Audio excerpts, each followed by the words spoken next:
absolutely delighted to be here today to talk with you for a few moments at the start of your conference around a really interesting subject area which I've been involved with now for around 6 years.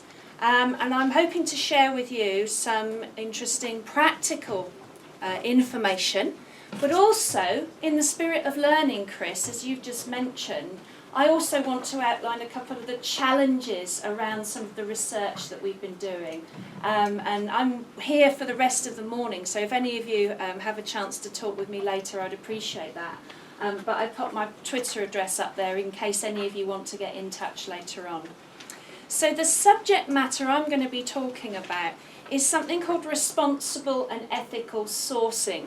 And I'm talking about it in the context of construction, building construction and civil engineering projects. Everything okay for the filming? You're okay? Lovely, thank you.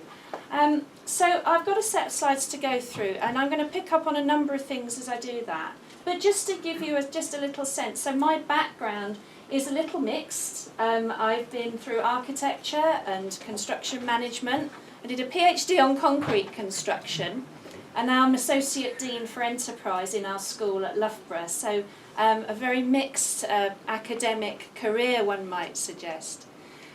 Most of the information I'm going to cover with you this morning, we've got digests and publications on a website which is actually hosted now by BRE, the Building Research Establishment. And that's a relatively recent change and improvement from my point of view, which I will touch on. Towards the end of the presentation, I'll say a few things around theory, but most of all, I want to talk about some practical messages. So our work in this area is very much about transparency, traceability. Do you know where your materials come from? Can you be sure that they've been made in factories, they've been extracted from quarries that are managed appropriately in terms of environment, people, local governance, and the society? So this is very much an issue of supply chains, but the complexity of our supply chains in construction are such that we have a lot of people and a lot of organisations involved in them. So let us not underestimate the complexity of really knowing the answer to that question. So as we stand here today, the landscape around this subject matter is quite fascinating. There are standards that manufacturers can access such that they can promote their products as responsibly sourced. There is our programme, the Action Programme for Responsible Sourcing, which I set up around 6 years ago with an EPSRC network grant, and that's very much about information sharing and learning. Clearly, there are corporate motivations at work here in terms of reputation and reputation risk management. But importantly, there are currently 2 pieces of active legislation in the UK which are very important. One is the EU timber regulations, and the other one is the Modern Slavery Act, which came into force last year. And I have to say, that's been a game changer in having conversations around transparency of sourcing in the boardroom. Now, some of these logos and pieces of information will be familiar to some of you, and I just want to cover them briefly. We are looking at an area here, the transparency of supply chains issue. We're looking at something which is driven by a range of things. It's driven partly by policy, it's driven partly by assessment schemes, but increasingly it's been driven by what I would describe as clients with some sort of thought leadership or legacy role. So these are not typical client organisations. Crossrail and, for example, High Speed 2. As client organisations, they're not typical, but they're very influential. BRE have been a very influential stakeholder in this because they created the first product standard for responsible sourcing.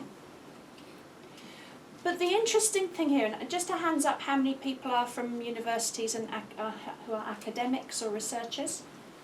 Okay, vast majority, thank you.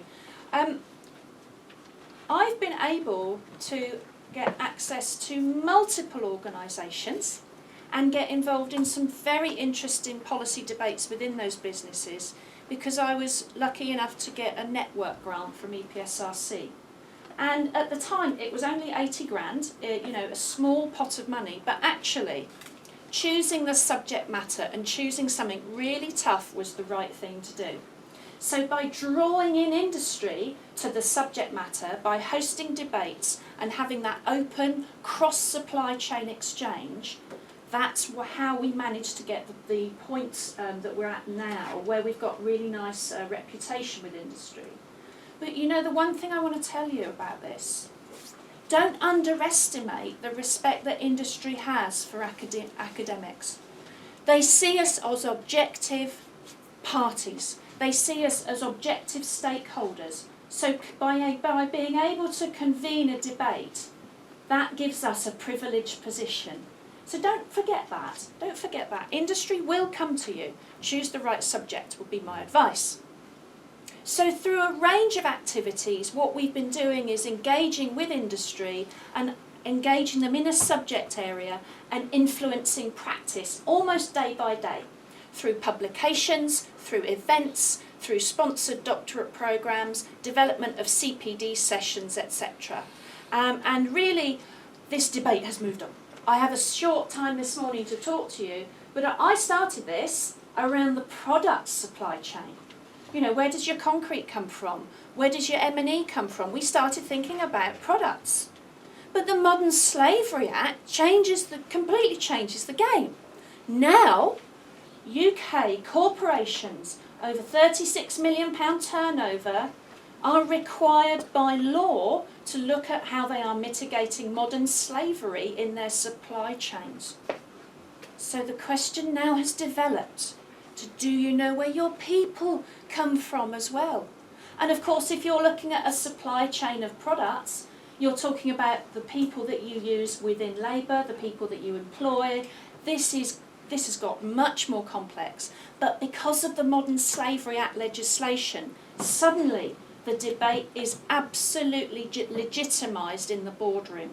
So the exposure to the sort of work we've been doing has been wonderful in the last 12 months. Again, an example here of the sort of information we've been able to develop with other organisations, in this case a consultant, is to put information out there free of charge. As well as academic publications, you're working on publications for the good of the industry, test driving it, piloting it with industry partners, giving them guidance on this. And we've had some fantastic reactions to this designer's guide, and it's still available. We're just updating it at the moment. But, one likes to be modern about these things. So we've also got a suite of e-learning modules for people as well, which are very straightforward modules around a set of really current topics in the subject area. And again, we're able to credit the Research Council, we're able to credit the university, but working with an external partner really helps you to deliver material, to get impact from your research, and they'll help promote it as well, which is really powerful. So the portfolio of activity that we've done, just before I go into the theory component of the few messages I want to say this morning, we've transitioned now from being a wholly public funded activity through the Research Council. We've attracted lots of industry partners along the way, and we've now transitioned to a completely industry sustained activity, which if you're thinking about academic life, this is what we want to do. We want to influence practice. We want to have our work in the public domain. So BRE have now adopted the APRE programme, and we're running events and activities in concert with BRE. And, to be fair, Loughborough has a very good name in the world. I accept that as a university. But if I want to reach stakeholders in industry, if I partner with BRE, let's be fair, I'm going to get that out there a lot more easily. So in terms of impact, really good story to tell on that, and I invite you to visit the BRE website, the APRE BRE website now. But for those of you who are particularly at an earlier stage in your career, I want to reassure you of something. I've been in academia for a number of years, I'm not going to say how many, a lot, but do you know what? We still struggle. We still have to work really hard. I don't want you to imagine that people in my position have it easy, because we still struggle and we have to think hard about the research that we do. You're working really hard to establish your careers, and you will continue to do that. But I would encourage also people who are at the latter end of their careers, keep thinking really hard. And recently, I've been struggling and thinking about what is the right theoretical lens to look at the subject of sourcing, supply chain management in construction. Because the theoretical basis of supply chain management is a bit flaky, to be honest, actually. So what other theory can we look at? And I've been toying with a number of these areas in here. We've done some work on legitimacy. There's some definite relevance with that theory. A little bit on institutionalism, but I'm not sure about that. So I've started now to look at ethics. And if you are interested in the subjects around ethics and CSR, I really would recommend the Journal of Business Ethics for some really good theoretical debate. And I'm happy to continue the dialogue with this offline, because I started to look recently at virtue ethics. And if you've looked at ethics at all, you'll know it's basically the study of kind of how we understand what's right and what's wrong. It goes back a very long way.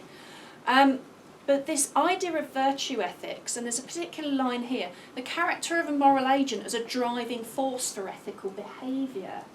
Now, this is highly relevant, because before the Modern Slavery Act, everything that I've been talking about this morning is essentially voluntary. There was no legislation. There's no mandate. So what is it that propels certain organisations within the construction industry to change and to implement traceability in their supply chains? There's got to be something in there. So I wondered, actually, if not only was ethics, virtue ethics, really quite an interesting lens to look at this particular challenge in this particular area, but maybe it would actually give us an even bigger insight if we started to look at decision making and procurement choices. And after all, if we are looking to develop and deliver more sustainable construction and sustainable buildings, is it not all about appropriate procurement and choice making? Okay? So I kind of leave that one a little bit open for you today. Plenty of references and material on the website. I wish you very well with your conference over the next day or so. I'm sorry I can't be with you for all of it, but I'm hoping that the last few minutes have at least got you into the right frame of mind for some high quality academic debate about the subject. Good morning, thank you.